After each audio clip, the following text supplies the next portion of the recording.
સોમનાથ ખાતે રાજ્યના પૂર્વ મુખ્યમંત્રી અને સ્વર્ગસ્થ વિજયભાઈ રૂપાણીની પ્રથમ પુણ્યતિથિ શોકમય અને ભક્તિ શ્રદ્ધાંજલિથી ઉજવાઈ. સોમનાથ પ્રભાસ પાટણ ખાતે રાજ્યના પૂર્વ મુખ્યમંત્રી અને સ્વર્ગસ્થ વિજય રૂપાણીની પ્રથમ પુણ્યતિથિ ભારતના 12 જ્યોતિર્લિંગ પ્રથમ સોમનાથ મહાદેવ મંદિર વેરાવળ પાટણ નગરપાલિકાના કારોબારીના ચેરમેન અને સમસ્ત વણિક સમાજના પ્રમુખ ઉદયભાઈ શાહ તરફથી આજે પુણ્યતિથિ પ્રસંગે સોમનાથ મંદિર સોમેશ્વર પૂજા કરી સદગતને શ્રદ્ધાંજલિ આપવામાં આવી હતી. ત્યારબાદ પૂજ્ય સંત ડોંગરજી મહારાજ ક્ષેત્ર ખાતે ડોંગરજી મહારાજની પ્રતિમાને તથા વિજય રૂપાણીની તસવીરને ફૂલ અને શ્રદ્ધાસમૂહ અર્પણ કરી સદગતના આત્માને શાંતિ માટે પ્રાર્થના કરી હતી. સાથેના સંભારણાઓ વાગોળવામાં આવ્યા હતા. ક્ષેત્રના ટ્રસ્ટ ચેરમેન એટી પરમાર, ભાજપના અગ્રણીઓ ભૂપતભાઈ કોડિયાતર, અશોકભાઈ મારુ, મનોજભાઈ ધોરિયા, વિનુભાઈ ભંભાણિયા, રાજુભાઈ શર્મા, માધવભાઈ રાવલ, પ્રકાશભાઈ શાહ, બાબુભાઈ કટારિયા, ઉદયભાઈ શાહ સહિતના સૌએ વિજય રૂપાણીને શ્રદ્ધાંજલિ આપી તેને સ્મૃતિમાં પ્રાર્થના કરી હતી. જે કે સિંગુદત સાથે મહેશ વાજા, સોમનાથ.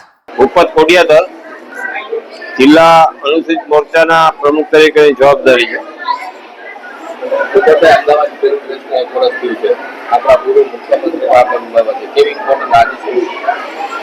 એમની કોર્ટ સદાય ઉતા છે. આજે એમને 1 વર્ષ પૂર્ણ થયું છે. પ્રથમ પુણ્યતિથિ છે એમની.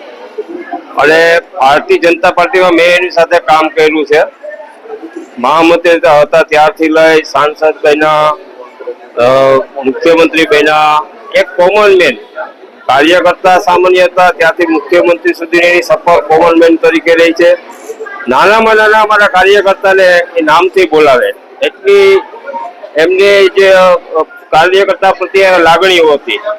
અને આજે સંગઠનમાં પણ એમની ખોટ છે અને પાર્ટીમાં પણ એમની જબરી ખોટ છે. આવો માણસ જે સામાન્ય કાર્યકર્તાઓને લઈને હાલનારા પ્રજાના વિકાસના કામ કરનારા આજે આપણી વચ્ચે નથી રહ્યા, એમનો અમને ઘણું દુઃખ છે. ભગવાન એના આત્માને શાંતિ આપે. હું ઉદય શાહ, નગરપાલિકા કારોબારી ચેરમેન.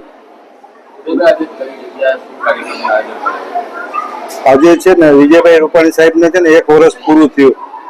તેના માટે અમે સોમેશ્વર પૂજા કરી ને ડોંગરીજી મહારાજની અમે સાધુ સમાજને ને બધાને યાત્રાળુઓને ભોજનનું આયોજન કર્યું છે.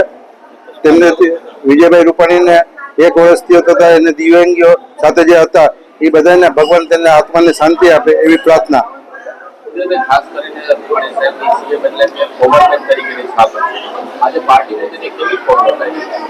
આજે વિજયભાઈ એટલે એક કોમન મેન, એવા કોમન મેન હતા કે તેને તમે કલ્પના ન કરી શકો. કારણ કે એ બધા જોડવામાં જ હતા. એ કોઈથી કોઈને વિખવા કે અલગ કરવામાં નહોતા.